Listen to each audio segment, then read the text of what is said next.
ज्या दिवशी सकाळी उठायला उशीर होतो आणि मुलांच्या टिफिनमध्ये काहीतरी पौष्टिक आणि पटकन बनणारं द्यायचं असेल, त्या दिवशी हा नाश्ता नक्की ट्राय करून बघा।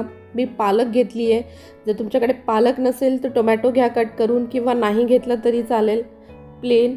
आता हे मोठी वाटी भरून तांदळाचं पीठ आहे, तुम्हाला जेवढं लागेल त्याप्रमाणे घ्या आणि 1 वाटी पाणी टाकून मिक्सरला फिरून घ्यायचे। पालक याच्यासाठी की पालक पौष्टिक पण आहे आणि रंगही छान येतो, जे मुलांना कलरफुल नाश्ता वगैरे दिला तर छान आवडीने खातात।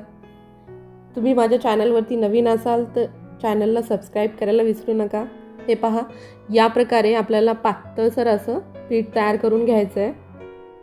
आता याच्यामध्ये जर तुम्हाला वेळ असेल तर भाज्या घाला तुमच्या आवडीनुसार। चवीनुसार मीठ टाकले, मी गाजर घातलाय किसून। हे पहा, एकसारखं छान मिक्स करून घ्यायचं आहे। तुम्ही पालकच्या ऐवजी टोमॅटो घातला तर मस्त रंग येईल लालसर। आता आपल्याला तवा गरम करून घ्यायचा आहे आणि या प्रकारे जसं आपण डोसा सोडतो त्या प्रकारे पातळसर, आणि साईडनी आधी सोडा, म्हणजे मधला भाग गरम असतो आणि साईडचा जास्त गरम नसतो, त्याच्यामुळं त्याला शिजायला वेळ लागतो। साईडने आधी सोडून नंतर आपण मध्ये सोडून घ्यायचं आहे। हे पहा, या प्रकारे